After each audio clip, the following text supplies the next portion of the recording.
Renungan Pagi, Yesus Nama di Atas Segala Nama oleh Ellen G. White, 27 April 2024. Mari kita berdoa. Bapa kami yang di sorga, Allah pencipta langit dan bumi, laut dan segala isinya, Allah yang maha besar, maha kuasa, sumber segalanya, yang kami sembah selalu melalui anak-Mu yang tunggal, Yesus Kristus. Terpujilah Yesus, anak Allah yang maha tinggi, yang adalah penebus, penolong, penghibur, pengantara kami. Pada pagi hari ini kami bersyukur boleh bangun dan berbakti, dan sebagaimana membaca dan mendengarkan nasihat firman-Mu, kiranya ini menjadi sukacita bagi kami semua, sebab Engkau telah mengaruniakan hadiah tertinggi yang Engkau telah nyatakan kepada para murid sebelum Engkau menjadi korban persembahan. Beserta kami sepanjang perbaktian ini, kehendak-Mu yang jadi. Ampun kami akan dosa dan salah, karena kami berdoa hanya dalam nama anak Allah yang tunggal, Yesus Kristus, yang adalah Tuhan dan Juru Selamat kami. Amin. Renungan hari ini akan dibacakan oleh Saudara Seven Panjaitan. Kepada Saudara Seven, kami persilahkan. Selamat pagi. Renungan pagi tanggal 27 April 2024 dengan judul Korban Persembahan. Ayat inti Yesaya 53 ayat 7. Seperti anak domba yang dibawa ke pembantaian, seperti induk domba yang keluh di depan orang-orang yang menggunting bulunya, ia tidak membuka mulutnya. Anak Allah sendiri turun dari surga dalam wujud kemanusiaan agar Dia dapat memberikan kuasa kepada laki-laki dan perempuan, memampukan mereka untuk mengambil bagian dalam kodrat ilahi, dan untuk melepaskan diri dari kerusakan yang ada di dunia melalui nafsu. Lengan manusianya yang panjang melingkari umat manusia, sementara dengan lengan ilahinya Dia menggenggam tahta yang tak terbatas. Dengan hidup bukan untuk menyenangkan dirinya sendiri, tapi untuk menyenangkan Bapa surgawinya, dengan menghabiskan hidupnya dalam pekerjaan orang lain, dengan berbuat baik dan berupaya menyelamatkan umat manusia yang menderita. Kristus memberikan pelajaran praktis tentang penyangkalan diri dan pengorbanan diri. Namun setan yang bekerja melalui unsur-unsur ketidaktaatan menentang pekerjaan Allah. Dengan satu tindakan putus asa, dia memutuskan untuk memutus setiap pancaran cahaya yang bersinar di tengah kegelapan moral dunia, dan dengan demikian memutus komunikasi yang datang dari tahta Allah. Dia bertekad untuk menentang Allah Bapa yang memutus anaknya ke dunia. Ia adalah ahli waris. Kata penggarap-penggarap jahat itu, mari kita bunuh dia supaya warisannya menjadi milik kita. Dan mereka menyelipkan Tuhan kehidupan dan kemuliaan.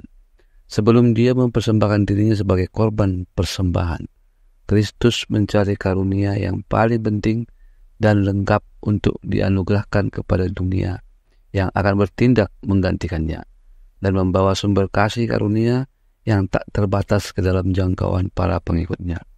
Aku akan meminta kepada Bapa, Dia berkata, dan Ia akan memberikan kepadamu seorang penolong yang lain, supaya Ia menyertai kamu selama-lamanya, yaitu Roh kebenaran. Dunia tidak dapat menerima Dia, sebab dunia tidak melihat Dia dan tidak mengenal Dia. Tetapi kamu mengenal Dia, sebab Ia menyertai kamu dan akan diam di dalam kamu. Yohanes 14, 16 dan 17. Ciri yang mencolok dari pekerjaan ilahi adalah pencapaian pekerjaan terbesar yang dapat dilakukan di dunia kita dengan cara yang sangat sederhana. Merupakan rencana Allah agar setiap bagian dari pemerintahannya akan bergantung pada setiap bagian lainnya. Keseluruhannya bagaikan roda di dalam roda yang bekerja dengan keselarasan yang utuh. Dia bergerak berdasarkan kekuatan manusia, menyebabkan rohnya menyentuh tali-tali tak kasat mata, dan gentarannya terdengar sampai ke ujung alam semesta. Pangeran penguasa kejahatan hanya dapat dilawan oleh kuasa Allah dalam pribadi ketiga kealahan, yaitu Roh Kudus. Dan kutip dari manuskrip 22 tahun 1897. Demikian bacaan renungan pagi kita. Selamat pagi, Tuhan Yesus memberkati. Terima kasih atas penata layanan Saudara Seven. Tuhan Yesus memberkati. Selamat pagi saudaraku dalam Tuhan. Selamat Sabat. Mari kita baca ayat berikut ini yang dikutip oleh renungan pagi hari ini. Yohanes 14 ayat 16 berkata, Aku akan minta kepada Bapa dan Ia akan memberikan kepadamu seorang penolong yang lain, supaya Ia menyertai kamu selama-lamanya. Dalam bahasa Indonesia terjemahan baru, dikatakan Yesus akan minta kepada Bapa. Dalam bahasa Inggris versi King James dikatakan, Yesus akan berdoa kepada Bapa. Nah, kapankah Yesus minta kepada Bapa atau berdoa kepada Bapanya untuk penolong yang lain atau penghibur yang lain tersebut? Roh Nubuat membantu kita dalam manuskrip pertama tahun 1903 paragraf 13. Biarlah mereka mempelajari Yohanes pasal 17 dan belajar bagaimana berdoa dan bagaimana menghidupkan doa Kristus. Dialah Sang Penghibur. He is the Comforter. Dia akan tinggal di dalam hati mereka, membuat sukacita mereka penuh. Roh Nubuat dengan jelas menyatakan bahwa Kristuslah Sang Penghibur, dan Yesus akan tinggal di dalam hati kita agar sukacita kita penuh. Karenanya, Yohanes pasal 17 adalah doa Yesus kepada Bapanya untuk kehadiran penolong yang lain atau penghibur yang lain. Sebab Yesus berkata dalam doanya, Yohanes 17 ayat 21 yang berbunyi, supaya mereka semua menjadi satu, sama seperti Engkau ya Bapa di dalam Aku dan Aku di dalam Engkau, agar mereka juga di dalam kita, supaya dunia percaya bahwa Engkaulah yang telah mengutus Aku. Nah, doa Yesus ini sudah Yesus nyatakan kepada para murid-muridnya dalam pasal 14 waktu dia menceritakan tentang Sang Penghibur. Mari kita baca Yohanes 14 ayat 20. Pada waktu itulah kamu akan tahu bahwa Aku di dalam Bapa-Ku dan kamu di dalam Aku dan Aku di dalam kamu. Kalimat yang ditandai kuning dalam Yohanes pasal 17 ayat 21 adalah sama dengan kalimat yang ditandai kuning dalam Yohanes 14 ayat 20. Sebab Yesus di dalam Bapa, karena Bapa di dalam Anaknya. Dan kalimat yang ditandai biru dalam kedua ayat tersebut bermakna sama. Kenapa? Karena saat Yesus berkata, kamu di dalam Aku dan Aku di dalam kamu, maka itu sama dengan Bapa di dalam para murid. Sebab Bapa terlebih dahulu ada di dalam Yesus. Yohanes 17 ayat 21 adalah penjelasan lebih rinci dari Yohanes pasal 14 ayat 20. Inilah bukti bahwa Yohanes pasal 17 adalah doa Yesus kepada Bapanya untuk meminta penolong yang lain atau penghibur yang lain. Siapakah dia? Ya, Yesus itu sendiri. Sebab Yesuslah yang tinggal di dalam para murid dan kita semua. Perhatikan ayat berikut ini.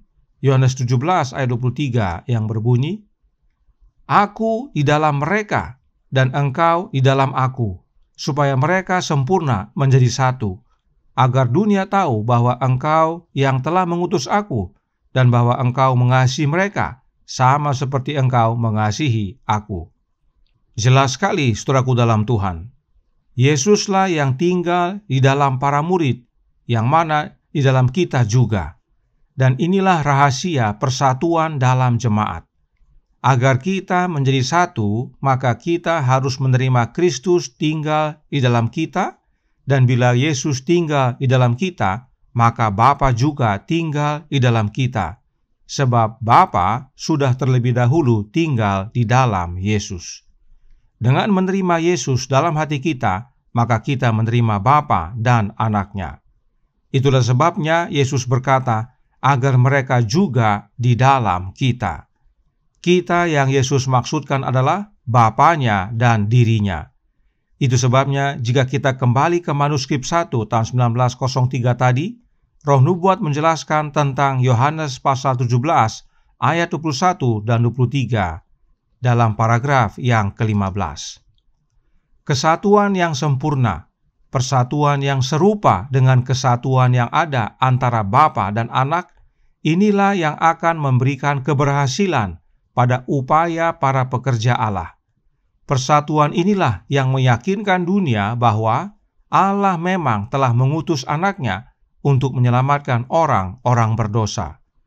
Kristus memberikan kepada murid-muridnya yang sejati kemuliaan karakternya agar doa-doanya terkabul.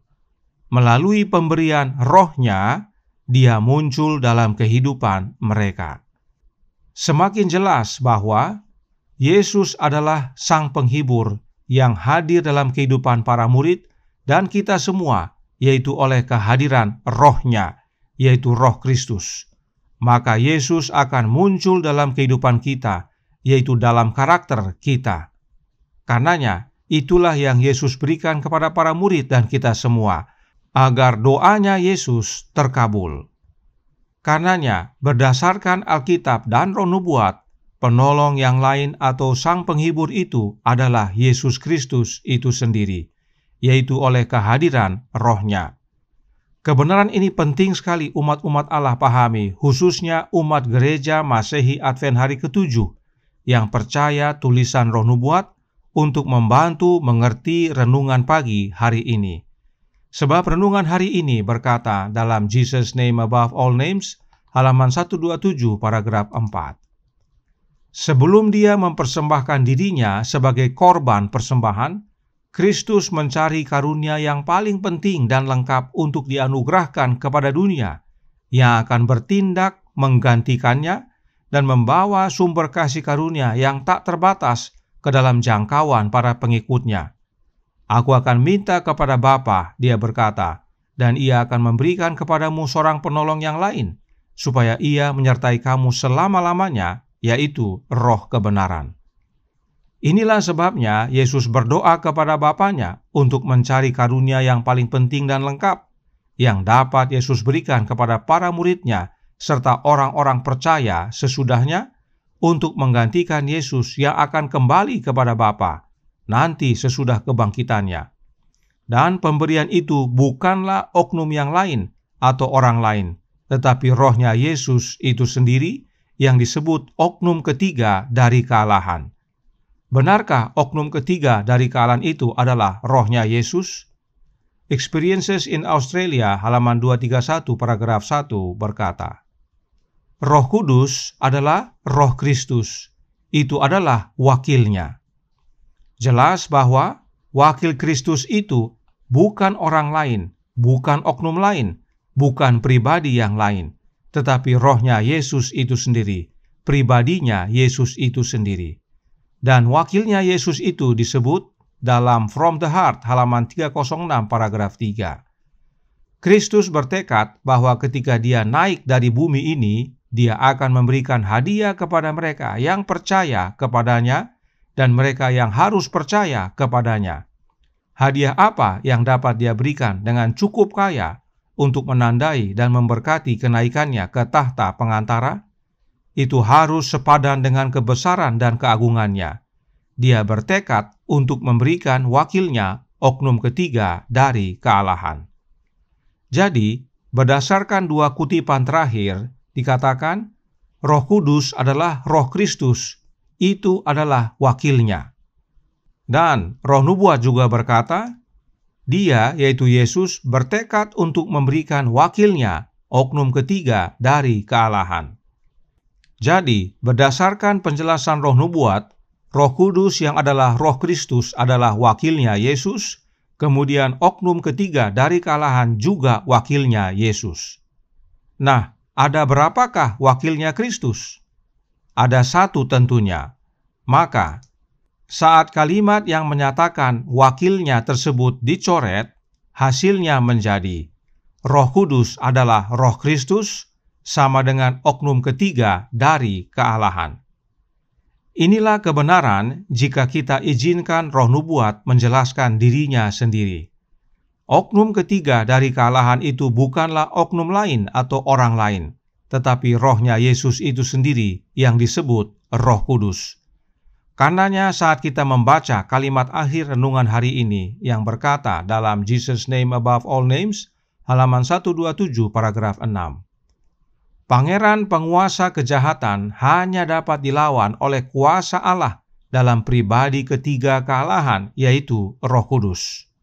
Maka kalimat tersebut dapat dibaca menjadi, Pangeran penguasa kejahatan hanya dapat dilawan oleh kuasa Allah dalam Roh Kudus yang adalah Roh Kristus.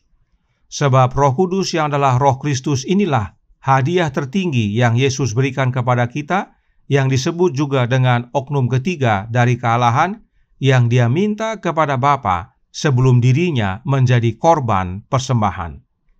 Kiranya kebenaran ini menjadi sukacita dan pembaharuan bagi kita semua, agar kita berdoa meminta kepada Yesus akan kehadiran Roh-Nya, yaitu Roh Kristus, yang disebut oknum ketiga dari kealahan, untuk masuk ke dalam hati kita, berkuasa dalam hidup kita, sehingga Kristus nyata dalam hidup kita, oleh karena karakternya menjadi karakter kita. Tuhan memberkati, saya bawa dalam nama Yesus. Amin. Mari kita berdoa. Bapa kami yang di sorga, Allah pencipta langit dan bumi, laut dan segala isinya, Allah yang maha besar, maha kuasa, sumber segalanya, yang kami sembah selalu melalui anak-Mu yang tunggal, Yesus Kristus. Terima kasih atas kebenaran firman Tuhan yang vital pada pagi hari ini, yang sangat penting kami pahami, bahwa oknum ketiga dari kealahan itu adalah Roh-Nya Yesus itu sendiri. Dan inilah yang penting kami terima dalam kehidupan kami, agar Yesus nyata dalam hidup ini. Karenanya tolong kami ya Bapa, suruhlah Roh anak-Mu dalam hati ini, dan biarlah Kristus tinggal dalam hati kami semua, agar perubahan karakter menjadi bagian kami, dan itulah bukti nyata Kristus tinggal dalam hidup kami. Beserta kami sepanjang hari ini kehendak-Mu yang jadi. Ampun kami akan dosa dan salah, karena kami berdoa hanya dalam nama Anak Allah yang tunggal, Yesus Kristus, yang adalah Tuhan dan Juru Selamat kami. Amin.